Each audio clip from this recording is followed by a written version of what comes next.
So hello everyone, good afternoon. So we will start now this webinar. First, let me introduce myself. My name is Rana Amin, and I'm the manager and also consultant in different fields, legal, corporate compliance at Corplex. I have 3 years plus experience in the UAE. I'm also legal researcher in private law, which includes criminal law, civil law, and also business law. So today we decided to do this free AML webinar to cover key topics related to AML. So the key topics of this webinar are AML Essentials for DNFBPs, top compliance mistakes to avoid, expert guidance for 2025. So what I want you to know, this session will last approximately 1 hour explanation about all these sections. We will go through them in details. In the end, you can feel free to raise your hands. We will allow you to speak, to ask any question you have. We will allocate 15 to 20 minutes in the end to answer all your questions. So now let's start. So section 1, it's about AML Essentials for DNFBPs. So by AML Essentials, we're talking here about the AML requirements, what the DNFBPs are required to do to follow and to be in compliance with AML rules and regulations. So first of all, before going too deeply into this section, I decided to explain and to understand, let you understand what are DNFBPs. So first, we have to understand what are DNFBPs. DNFBPs, it's designated non-financial businesses and professions. By law, by UAE law, they are classified under this section, which is different from financial institutions when we speak about banks, which is also different from virtual asset service providers, and which is different also from non-profit organizations, because all these categories, usually they have to follow AML. However, this section and this webinar today will cover only about designated non-financial businesses and professions. So who are these sections? Basically, we have real estate agents, lawyers, notaries, accountants, auditors, company service providers and trusts, dealers in precious metals and stones, casinos, and gaming business. So all these companies, if you have any company operating in any of these businesses, you are required as per UAE regulations to follow AML compliance. Why? Basically, everyone asks, like, okay, why they put AML compliance? Why is it essential to follow for DNFBPs? Basically, DNFBPs are counted as per UAE regulations as gatekeeper professions. What do we mean by gatekeeper professions? Gatekeeper professions, the word gate, it's when you have a gate, for example, it's something closed. So they are counted as first line of defense against financial crimes such as money laundering and terrorism financing. So usually if you have a real estate agency or you have a CSP, you are usually dealing with investors with high amount of funds. So there's high risk transactions, high value of transactions. That's why usually criminals, they are using DNFBPs to integrate illicit funds. So here DNFBPs, they have the obligation to be the first line of defense, to catch these people, to not allow them to integrate their illicit funds into the financial system. If the DNFBPs follow AML compliance, they will be protecting their professional credibility. They will support in fighting against financial crimes. Otherwise, they will face legal and financial consequences because there are fines that starts from 50,000 dirham up to 5 million dirhams. Also, in some cases, they can close the company or block the company in the system. So the person, he cannot run his business anymore. So now let's speak about key AML requirements for DNFBPs. So we keep saying, we keep explaining that they have to follow AML. What does it mean? Okay, we have to follow AML. What does that mean? So for all the companies that we just mentioned earlier, whether law firms, accountants, whether real estate agencies, whether corporate services provider and trust, they are required to follow these steps and to implement it in their system. So first of all, we have customer due diligence, which is known as CDD, and part of CDD, we have KYC. So customer due diligence, I will try to explain it in a familiar way to make it clear for everyone. When we say customer, it's basically the company's client, whoever you are providing the service.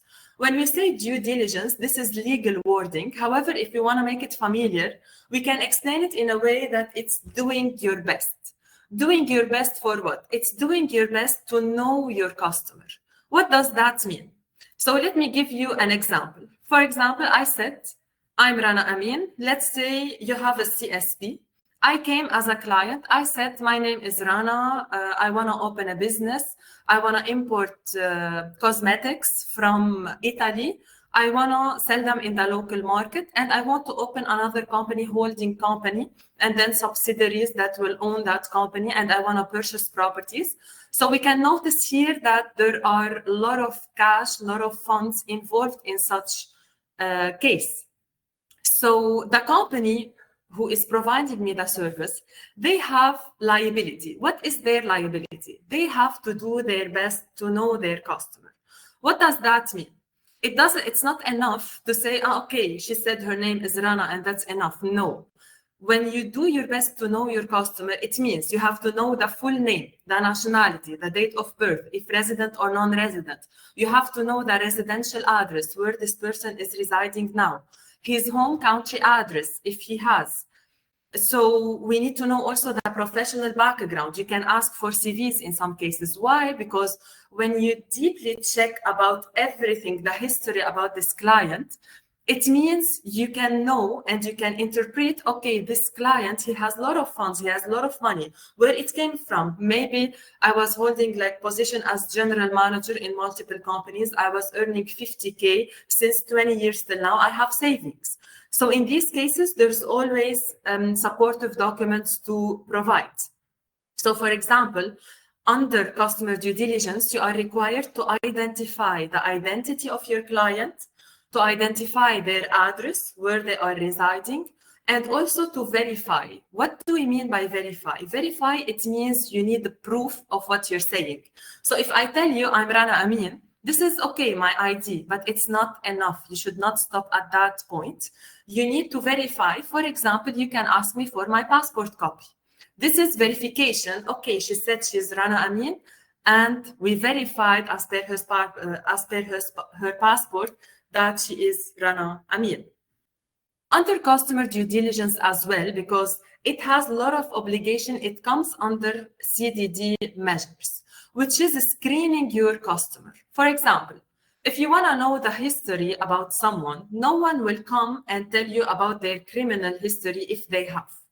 So in such cases, in UAE, there are companies that provide AML solutions, AML software, where you can check on your clients by just entering the name or uploading the passport of the client. You can see the history of this person if he has any. If he's politically exposed person, if there's a court decision against him. Sometimes even these tools, you might not find the information, but as long as it's available on public sources or all over the world, these kind of softwares usually can catch the information. And you need to make sure whatever software you're buying, it needs to be updated on a daily basis so they can catch any new information if any individual was sanctioned or entity was sanctioned, etc. Because you cannot rely on like the internet. You will just put the name, we didn't find him. You're not looking for someone popular, because usually clients, investors, you will not be able to find them online from the internet. So you have to rely on reliable tools. So when we say customer due diligence, when we say customer, you have to keep in mind, it doesn't mean every time we're speaking about an individual. It can be individual and it also can be legal entity. It can be a company. So in cases where you are providing your service to a company and not individual, you are always required to identify who is the UBO. beneficial ownership identification. What does it mean? He is the ultimate beneficial owner. He is the person who owns 25% equity shares in the company and more, or the person who has actual control on this company. Why do we usually will have to identify and verify the UBO? It is very essential because this person is usually the investor. So he is putting his funds, he is giving his money, he is putting the cash to invest in this business. So usually we need to track where is the source of his funds coming from? Is it clean or is it coming from illegal activities? So as the DNFBPs, since we are first line defense, we are required by law to identify the source of income of each client before onboarding them, to make a proper due diligence to ensure we are protected. And that's where we speak about business risk assessment and risk-based approach. What do we mean by business risk assessment? Business risk assessment, it means to do assessment, like evaluation of the risks the company, your company is exposed to in case you onboard this person as a client to your company. Which risk we are talking about here? It's the risk that there's illegal funds in place and he is trying to use our firm to integrate his illicit funds. So we should not allow this at all. So how you can do usually the business risk assessments? Usually the compliance officer in the company, he is required by law to do this business risk assessment, and it should be depending on many risk factors, because it depends on your business model, your business type, then you can put the risk factors. You cannot just put any factors, because it also, you need to take into consideration, for example, what kind of clients you have, from which country mostly. Maybe they are mostly from high-risk country. So you can do the business risk accordingly. So it depends on each business, on each company. Even it can depend on the business size. For example, some companies, they just started. Some companies, it's been for them 10 years till now. So we cannot compare both. That's why this business risk assessment, it should be done by the compliance officer in the company, and he needs to be aware about the business model and the business type and size. So whatever and whoever actually client you deal with, usually, there's by law a requirement to keep the records of your clients. Even though you end up this business relationship, there's no business relationship with this client anymore. Let's say we are CSP, we had a client, we set up for him company, we did visa, we helped to open bank account. After that, this client decided not to deal with us anymore. So in this case, can we delete his records from our folders? Can we just remove his details? No. By law, we are required to keep the data at least 5 years from the date of ending this business relationship. So it's always essential to keep proper records about your clients, even though the business relationship is ended already. So also you have to do ongoing monitoring. What does it mean? It means here you need to keep an eye on your clients, especially when you feel there's something suspicious or when you find he is high risk. When we say high risk, there's many factors that will show that this client, we can classify him as high risk. Maybe in person, like if he is politically exposed person, or maybe he is from high risk country, like countries who are blacklisted, or countries on the gray list, or countries who are sanctioned. So you always need to keep an eye on these clients to ensure how they are dealing, how they are making the payments. If they want to make most of the payments cash, you have to be aware. You need to put the proof in place and ask the client, we need proof from you. Please provide proof for your source of funds.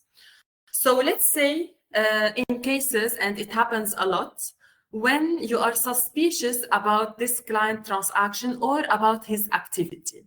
Whenever you are suspicious about any transaction or activity, but for sure it should be based on legal ground, at least reasonable ground. In these cases, the compliance officer in the company or the money laundering reporting officer, he needs to file suspicious transaction report or suspicious activity report, also known as STR or SAR, to the Financial Intelligence Unit, who specialize in investigating in these kind of situations. This is an obligation, and it's becoming more serious because in the UAE every year there's business risk assessment sent from the Ministry of Economy to all DNFBPs that they need to fill the information. There you will face such kind of question. They will ask you, did you submit STR or SAR to the Financial Intelligence Unit the last year? If you say no, they will ask you why, what was the reason? Because the authority here will have doubts about you. Even you will put your company in suspicious, like why they are not submitting any STR or SAR unless you really don't have any suspicious transaction or activity, then it should be understandable. So also, as the DNFBP, you should always train your staff and put proper AML systems, controls, procedures, measures to follow. Your team, whether existing team members or if anyone, a new joiner will join the team, in these cases, you always have to give immediate training. If you're DNFBP, you have to give immediate training to the new joiner and keep doing refresher sessions about AML. And whenever there's updates, you have to keep your staff informed because they have to be familiar with this process. They have to understand compliance comes first, and non-compliance can lead to high fines, which is between 50,000 dirhams up to 5 million dirhams, as we mentioned earlier. Also, as you noticed here, I started with customer due diligence as key AML requirements, and I'm ending it with enhanced due diligence. What is the difference, basically? Same as we explained for customer due diligence, like doing our best to know your customer. When we say enhanced, it means doing something extra, go extra mile. What does it mean? EDD usually is applied in case of high-risk client. For example, if you have a client from high-risk country, this country is sanctioned. In these cases, you have to apply EDD. What do we mean extra than doing the normal CDD measures? It means you have to check on the source of funds and source of wealth of your client. What is the difference when we say source of funds and source of wealth? When we say source of funds, it means the funds related to specific transaction. However, when we say source of wealth, it means the funds related to the whole funds saved by the client during his whole lifetime. So it means since 30 years till now, we want to know this person, how did he accumulated all this amount? Like he would come and say, I have $1 million in the bank. Okay, we appreciate that he has enough funds, but we need to understand where is the source, what is the source of these funds. If we don't know or the client doesn't want to provide, he will become more suspicious to us. And even in cases where the client is not cooperative, you can decide to reject this client and also to file suspicious transaction report to the Financial Intelligence Unit. So enhanced here, how you will know basically, like we said, we want to know the source of funds of specific transaction. We want to know the source of funds of all the funds he saved during his lifetime. How you will know this? Usually, actually, there's many factors, to be honest, and sometimes you cannot limit them. But we can give example. Some of them, they say by employment. They were employed, then after some time they were self-employed. They started their own business, or they did some kind of investment, or for example, they got inheritance, or they had properties, they sold the properties. So in such cases, when clients say this, okay, let's say he said, I'm an employee in multiple companies and I earn 100,000 every month between basic salary and allowances.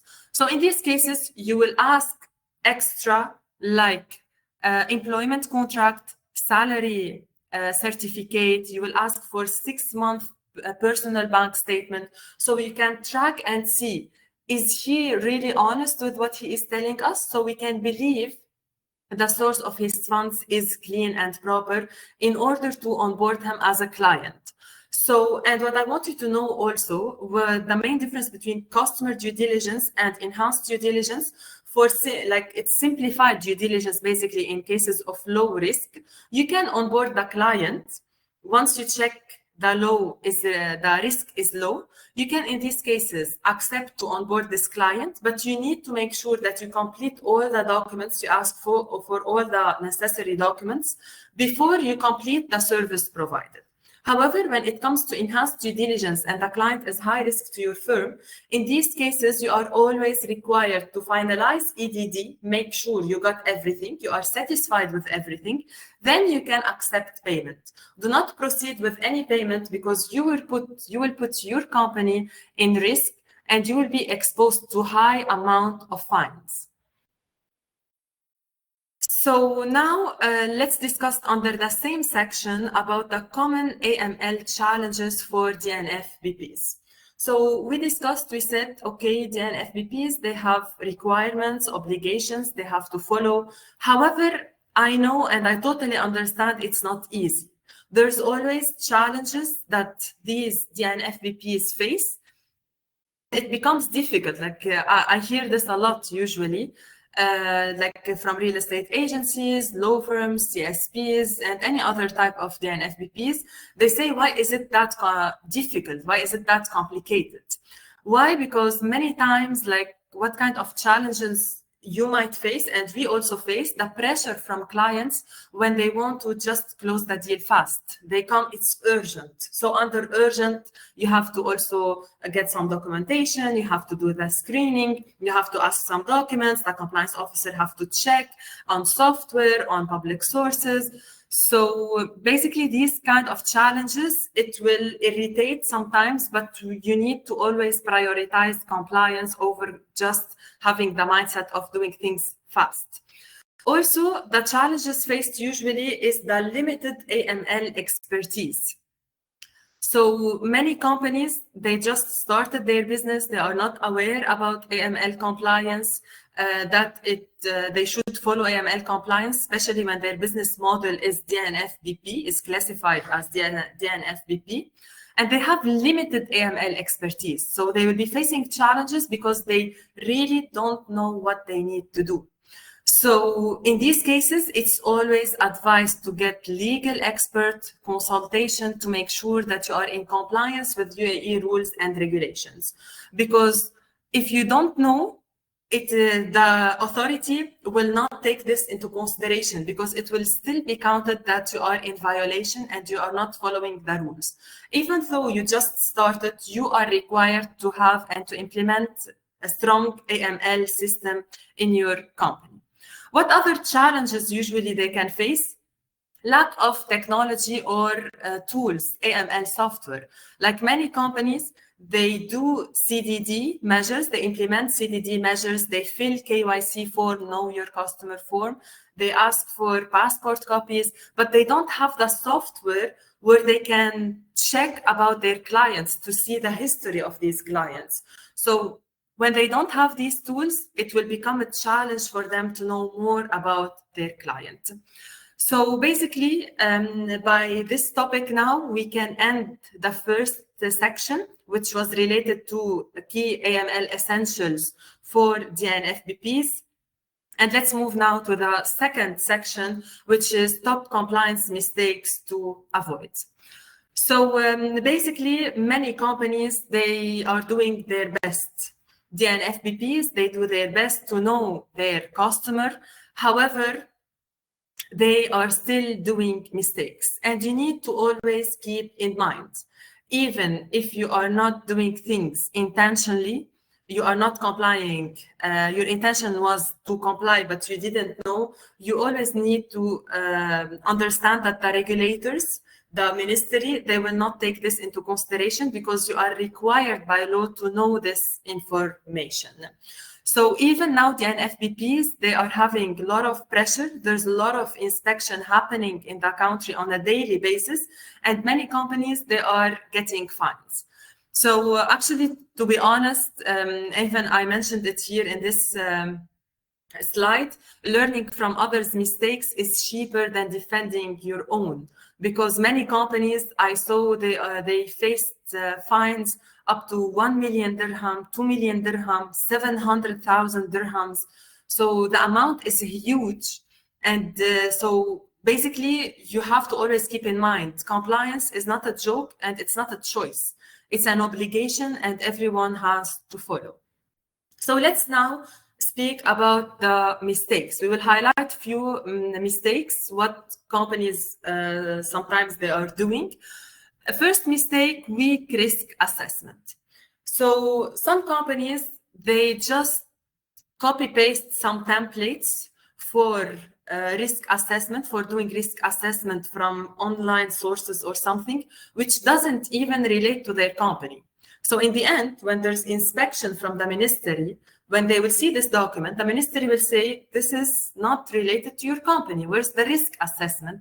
Then they will be exposed to fines. So these copy-paste templates, you should always avoid them or get it checked by legal experts, and your compliance officer should have enough expertise to cover this part. Also, regarding weak risk assessment, some companies, they don't have risk factors in place for proper risk assessment. So they don't put any factors. They don't put, for example, the geography, like if mostly they are dealing with people from high-risk countries, they're not putting factors to rely on, which can make your risk assessment weak. So they fail to do the assessment of their clients, of the geographic risk and any other risk. And some of them, they don't actually understand the actual risk based on the factors. That's why you should always have compliance officer who will have the obligation to understand what is the risk your company is exposed to, what type and kind of clients you are dealing with. Mistake number 2, and I want to highlight about this mistake, which is over-reliance on AI-generated AML policies without expert validation. Because I faced this in person within my experience. I faced many companies, they just get AI-generated AML policy. They save it in their system. They start following this AML policy. They didn't get it checked by an expert. They didn't ask, the compliance even didn't review, and sometimes they don't have compliance, which is also a violation. So when they rely on these AI-generated AML policies, I always recommend you have to get it checked by a legal expert. Why? Because these AI-generated AML policies sometimes cannot cover your business model. So they often don't reflect the actual business model or the risk profile. And many firms, they just adopt them like this. So basically, what you need to know and keep in mind that the authority, they expect that the policy to be risk-based, documented, and efficiently applied. Because usually when you bring this AI-generated policy, it often looks professional. It looks very professional. You will say, wow, I have now AML policy. I can just save it. And if there's any inspection, I can show I have AML policy. But in many cases, this AI policy, it's not matching how the business actually operates. And it can put the company to high fines in these cases. So always, you have to have AML policy. And I totally understand, like, we all need AI because AI, it's like saving our time. We can have more time to do other things. We don't have to spend our time on documentation, drafting, but also it has to be checked by a legal expert. Don't leave your AML policies just AI generated. So mistake number 3, gaps in applying CDD measures. So as we explained just earlier, what is CDD? Doing our best to know our customers, to do screening, to ask for passport, to fill KYC, to know source of funds, source of wealth.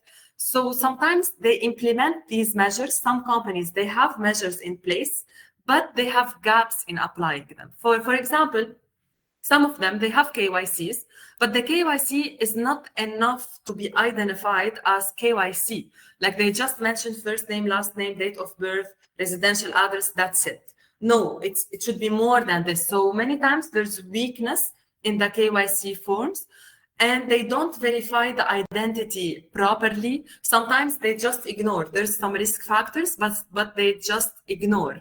Sometimes some companies also, they are like filling KYC form, they checking passport, everything, but they are not doing screening. So there's gaps. They are not covering all parts. Instead, there's gaps while applying CDD measures.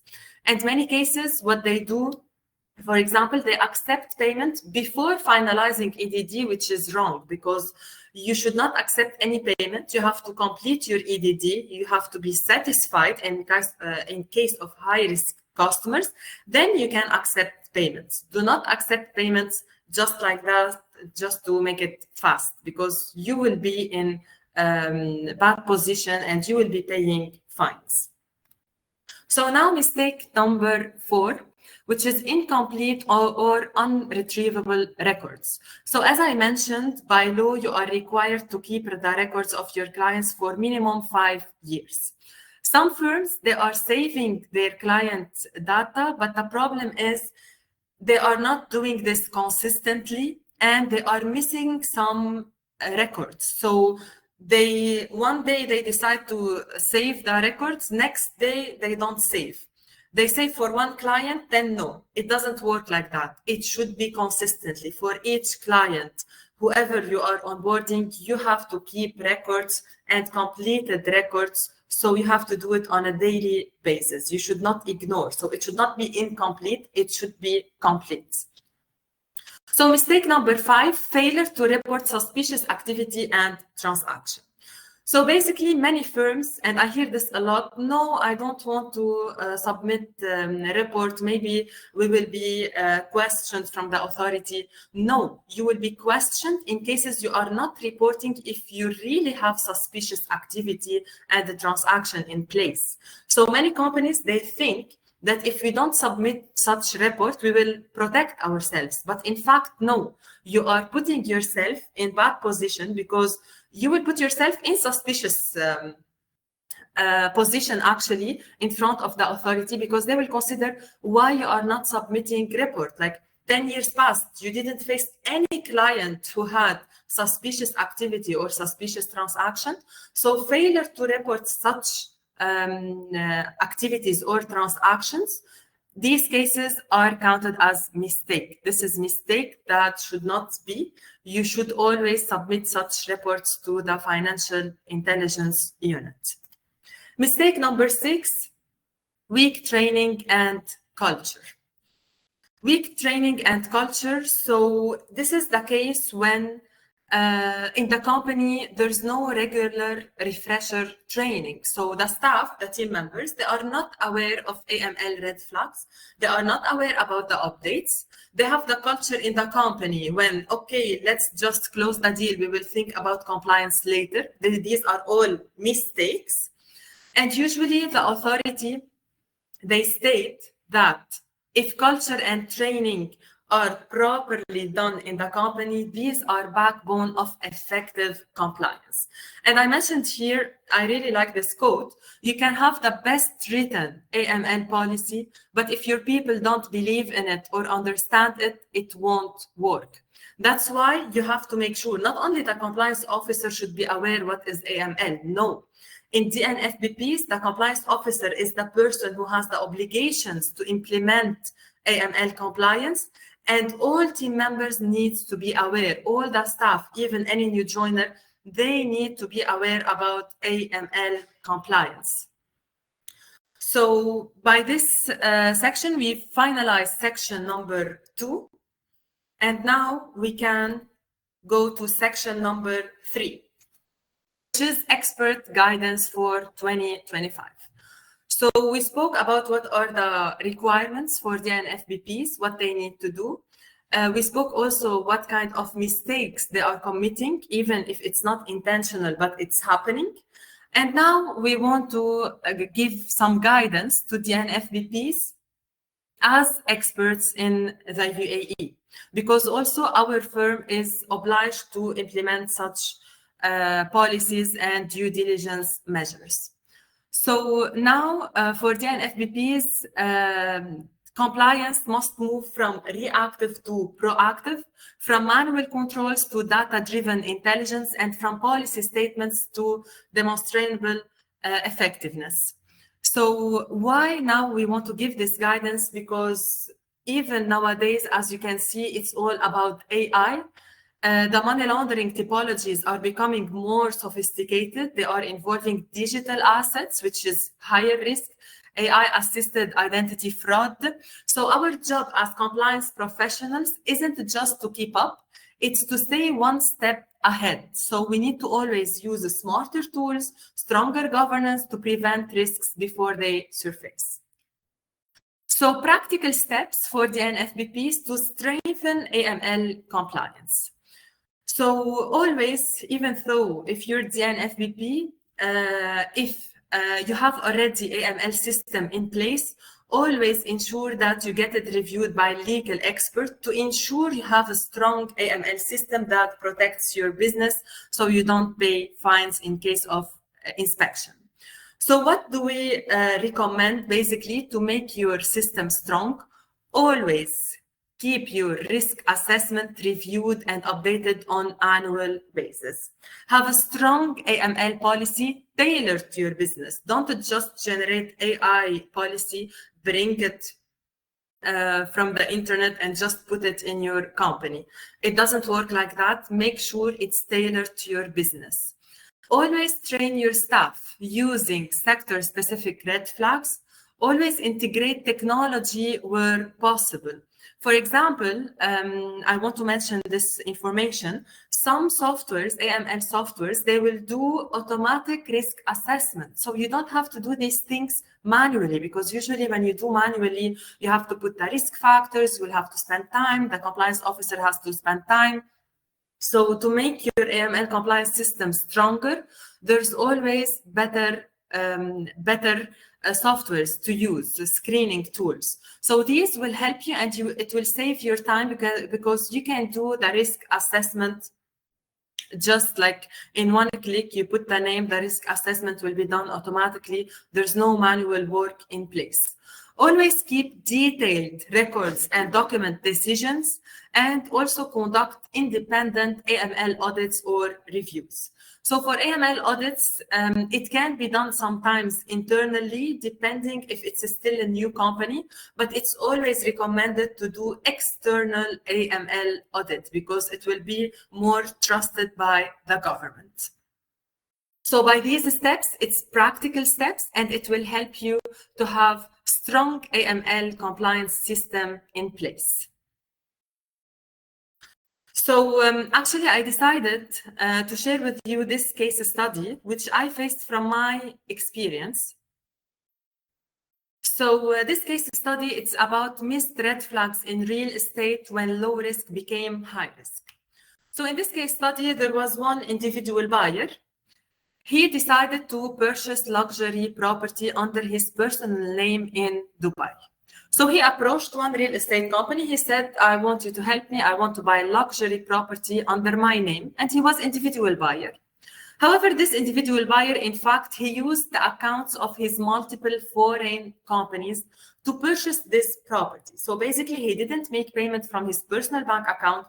He made payment from multiple accounts related to foreign entities, not UAE entities.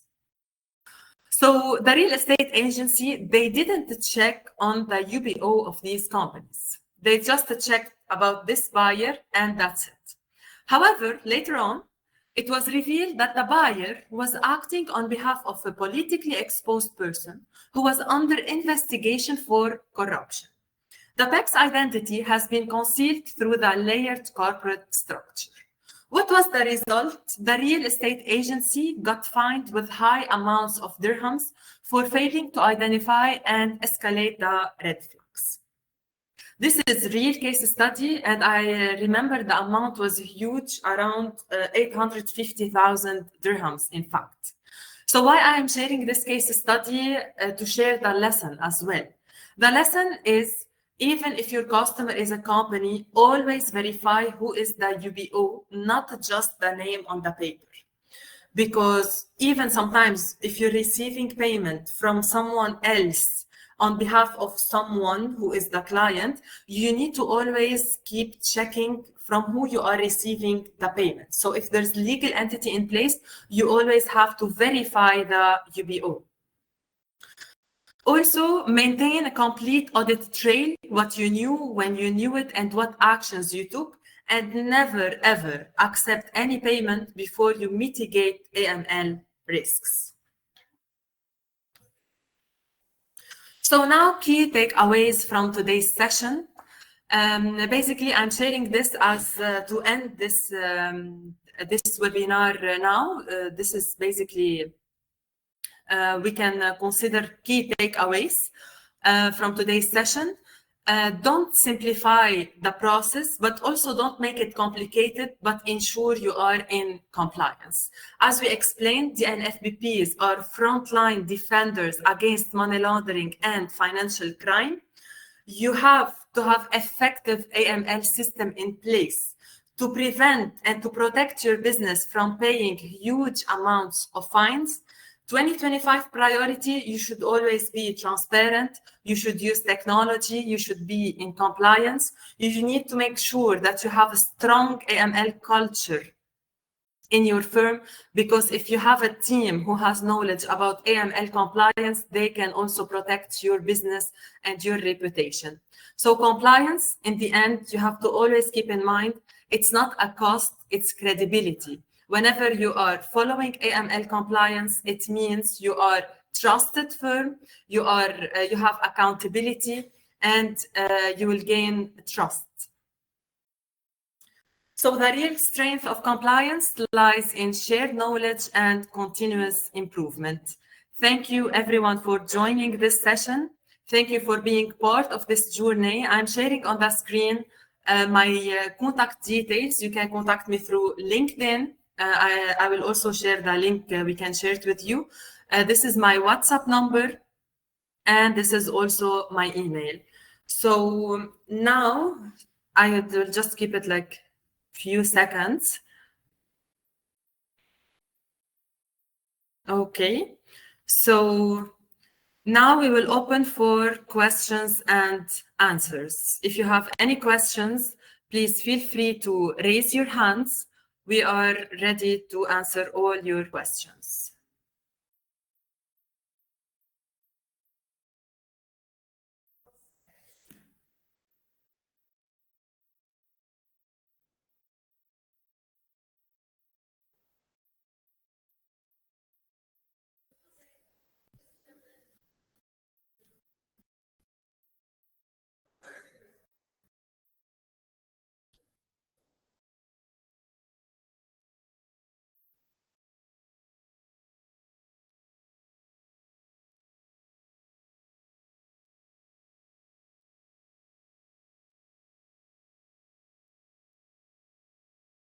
Hey, Nisa, you have a question.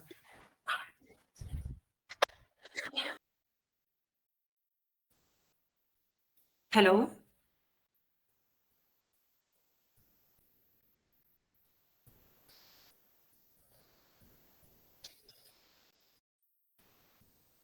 Hello? We cannot hear you. If you're talking, we cannot hear you.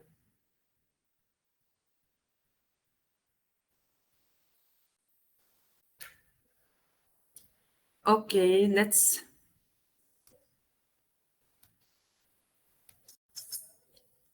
allow Siba.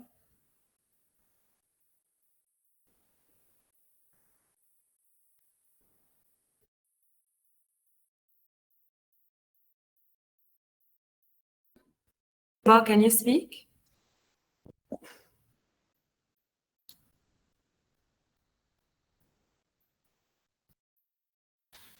Hello, can you hear me? Yes, we can hear you. Okay. You previously mentioned that companies are obliged to pay a fine in case of non-compliance, right? Yes. Is there any way to repair the situation, or they're just doomed after this fine? See, usually in cases of inspection and it turns out that the company is in non-compliance, Usually, it depends on the type and level of non-compliance. So if it's something that they can rectify it, in these cases, the authority will issue remedial action plan. They give 30 days notice. They ask them, you have to rectify such and such and such. If you don't follow, then in these cases, they can impose fine after 30 days. So it's not immediate. They can give remedial action plan. You have to act immediately within 30 days. Okay, thank you very much. Most welcome.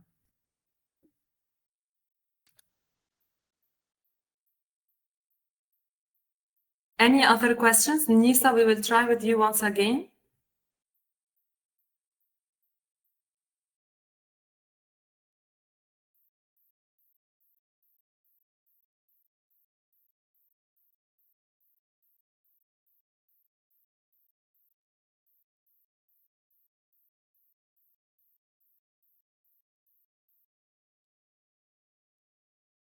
Any other questions? We have now 15 to 20 minutes. If anyone has any question, you can feel free to raise your hand. I will give the permission to talk on the system.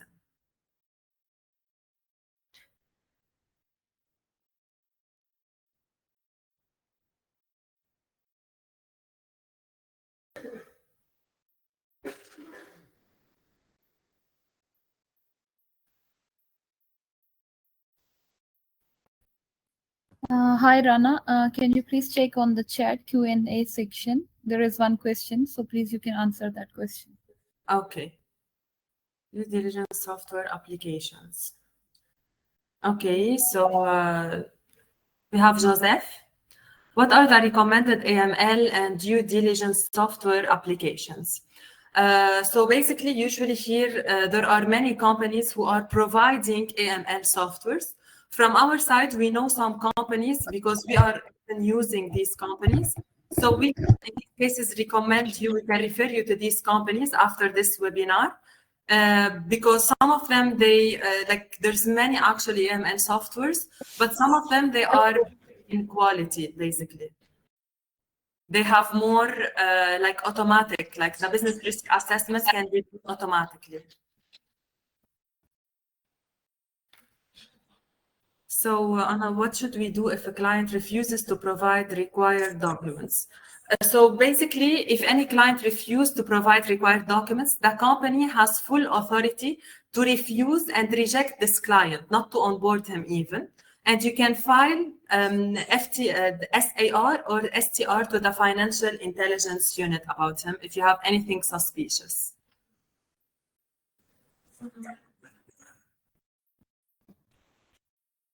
Okay. So there's only 2 questions, right, Fatima? Yes, there are 2 questions only. Okay. Any other questions? If anyone wants to speak, they can just raise their hand. I'm ready to answer any question. Or if you want to leave it in the Q&A section, you can leave it there. I can read it and I can answer as well.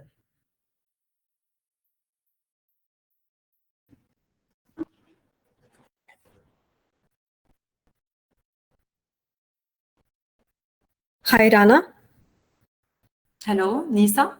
Yeah, I have a question. So are DNFBPs allowed to inform the client when they're filing actually an STR? No, actually, they are not required and they are not supposed to do this. Even by law, the compliance officer, when he has any suspicious, so if he feels there's something suspicious about any activity or transaction, he needs to file the report, but he is not expected to inform the client and he should not inform the client, basically. Oh, I see. Okay, noted. Thank you. Thank you.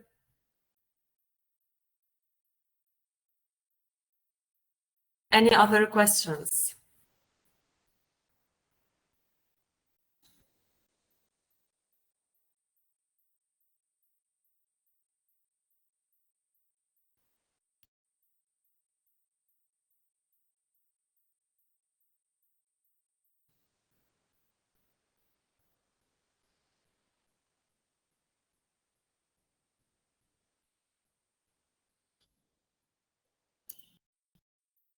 If any questions, you can also put it in the Q&A section, as I mentioned.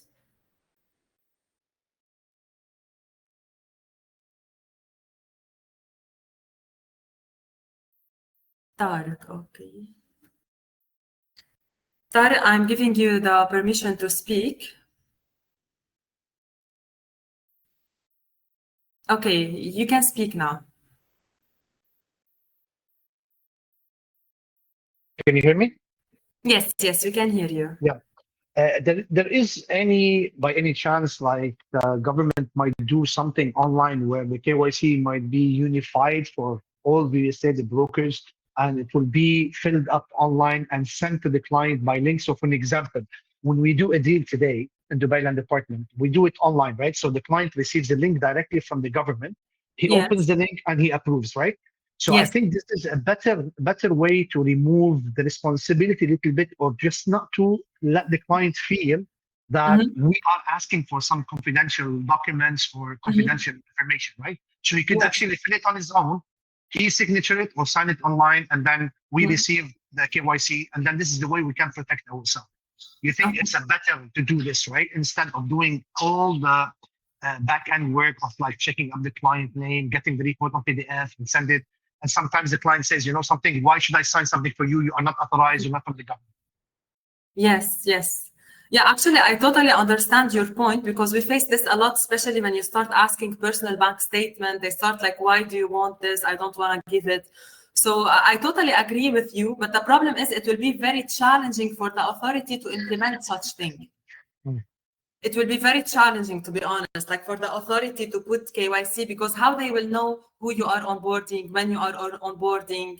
So it will be actually very challenging. But see, you have, if you want to implement like to send link to the client to fill it and to sign, we know some companies, they have AML software. On this software, you can send link directly to client from the software. They will enter, they will fill the details, and they will sign in the end. What's the name of the software or the company? Idenfo.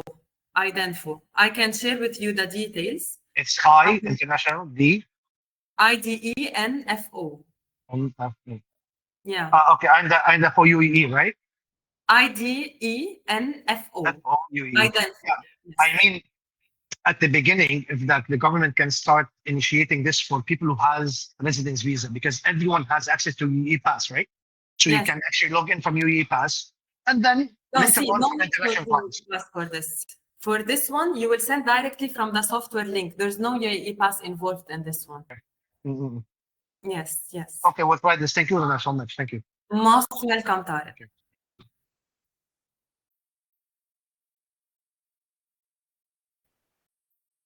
Okay, I think we have questions on the Q&A for resident customers. What should be the primary document to screen the customer, Emirates ID or passport? See, in cases when the client is resident, any of these documents would suffice. So you can ask either for Emirates ID or passport to do the screening. But for your records, the own records for the company, ask for both. But you can use one of them to do the screening, it's enough. How long must DNFBPs keep customer records? They have to keep the records for 5 years from the date of ending the business relationship.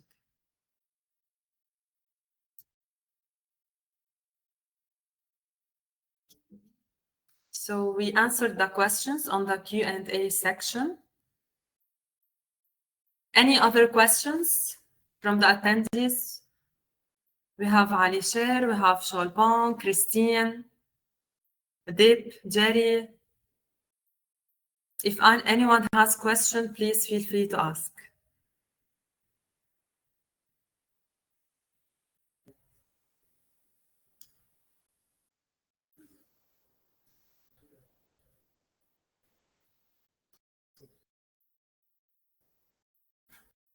So we still have 4 minutes.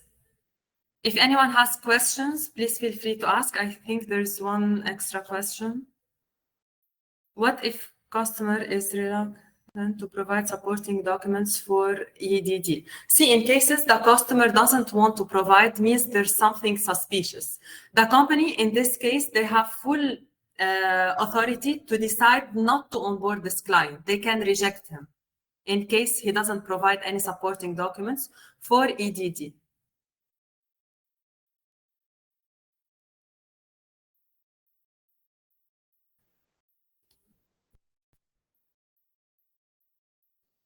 Okay, any other questions?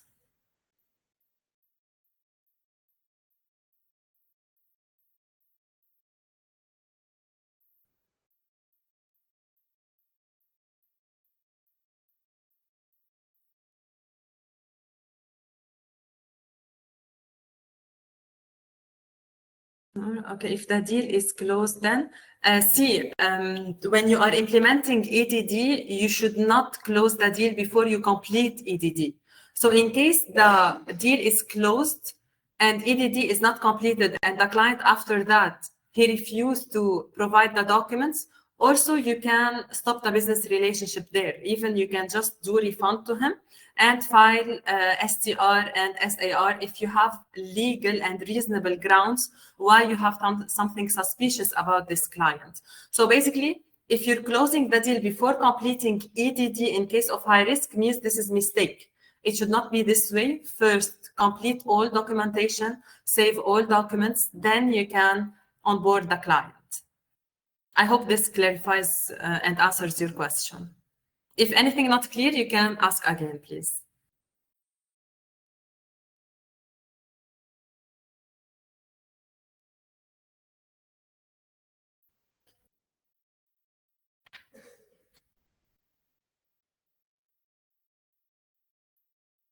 Okay, another question.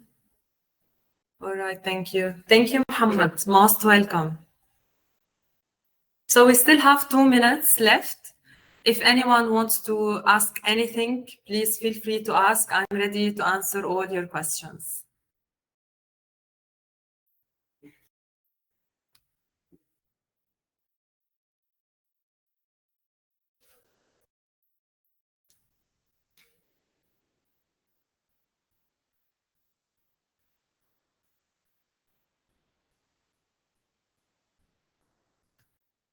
Okay. Thank you so much. Most welcome, Siba. Considered high risk. Okay, so basically, politically exposed person, why they are considered as high risk? Politically exposed person are the people who are involved in political functions, like he's head of state, he has a high position in government. Usually these people are counted, they can be related to many corruption, usually, as we know. When someone is a PEP, maybe he is involved in corruption. That's why they are counted by law as high risk. So if you have any PEP as a client, he is high risk for you because maybe his money is from illicit sources because it's coming from corruption mostly. So any other question?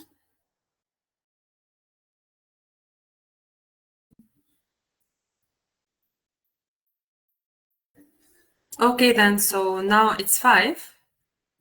Thank you so much, everyone. It was my pleasure giving this session to you. I hope it was valuable to all. You saw already my contact details. You can always reach out to me for any inquiries.